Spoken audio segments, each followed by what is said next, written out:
Bang, aksinya Bang? Ya, jadi turunnya kita saat ini pertama kita menyikapi soal beberapa visi-misi Banten Wahidin Halim dan Jamil.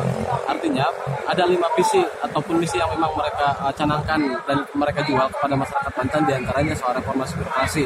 Nah, dan kita ketahui soal reformasi birokrasi ini di tubuh Banten saat ini masih banyak maraknya tingkat korupsi. Nah, artinya ini merupakan satu kegagalan yang memang ada di Provinsi Banten. Artinya belum bisa mendidik soal Gubernur Banten dan belum bisa menjalankan soal apa yang memang mereka inginkan ke depannya dan cita-citanya kan begitu. Terus yang keduanya soal kita sudah sebetulnya Banten ini mau dibawa arah kemana? Apakah mau dibawa arah ke oligarki korupsi atau seperti apa? Karena dari dulu juga Banten selalu dijuluki oleh korupsi dan korupsi.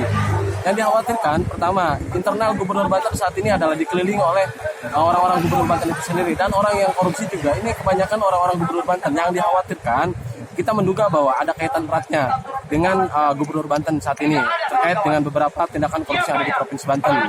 Nah, yang keduanya soal pendidikan. Nah, di akses pendidikan saat ini soal pemerataan sangat begitu sulit. Artinya pertama, di kurun waktu 2 tahun soal COVID, perhatian pemerintah Provinsi Banten saat ini tidak ada. Bantuan kota, lalu kemudian membangun soal sinyal segala macam, karena di Kabupaten Lebak saja saya sendiri gitu kan, anak SMA dan SD ketika mengirimkan tugas ini harus naik gunung turun gunung. Bayangkan kan kalau misalkan ini ada berada di posisi malam, kan begitu. Itu juga harus menjadi perhatian lebih bagi Gubernur Banten. Terus yang ketiganya soal infrastruktur. Nah, pasca terjadinya bencana di Kabupaten Lebak itu juga belum dirampungan sudah 2 tahun gitu kan. Lalu kemudian soal kesehatan cukup dengan KTP. Nah, hari ini berobat cukup dengan KTP di mana ya pembuktiannya? Karena sampai saat ini juga belum terlaksana. Dan kalaupun misalkan itu tidak terlaksana, seharusnya kan dia membuat statement di beberapa media PS misalkan di Provinsi Banten bahwa mohon maaf, kami tidak bisa menjalankan soal berobat cukup dengan KTP karena ada beberapa pertimbangan sekian-sekian. Ya kita sebagai mahasiswa, it's okay, kita nggak pengen tahu gitu loh. Karena gue milih lu juga karena lu punya nilai jual apa, diantaranya soal berobat cukup dengan KTP. Karena kan kita milih juga ketertarikan begitu pada akhirnya. Dan hari ini soal kesehatan juga tidak diperbaiki. Jadi saran untuk Kut Banten ini buat gubernur? Saran, nah pertama untuk perbaikan soal visi misi mungkin sudah tidak bisa. Karena kenapa? Pertama dia sudah di masa akhir.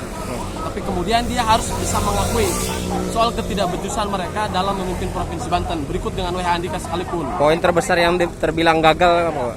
Ya itu 5 visi misinya. Yang dilakukan apa coba? Soal keberhasilan. Tingkat korupsi semakin naik, pendidikan tidak diperhatikan, kesehatan juga sama. Perbaikan ekonomi, malah membangun sport center di tengah COVID-19. Artinya masyarakat bukan membutuhkan makanan sport center, tapi membutuhkan makanan.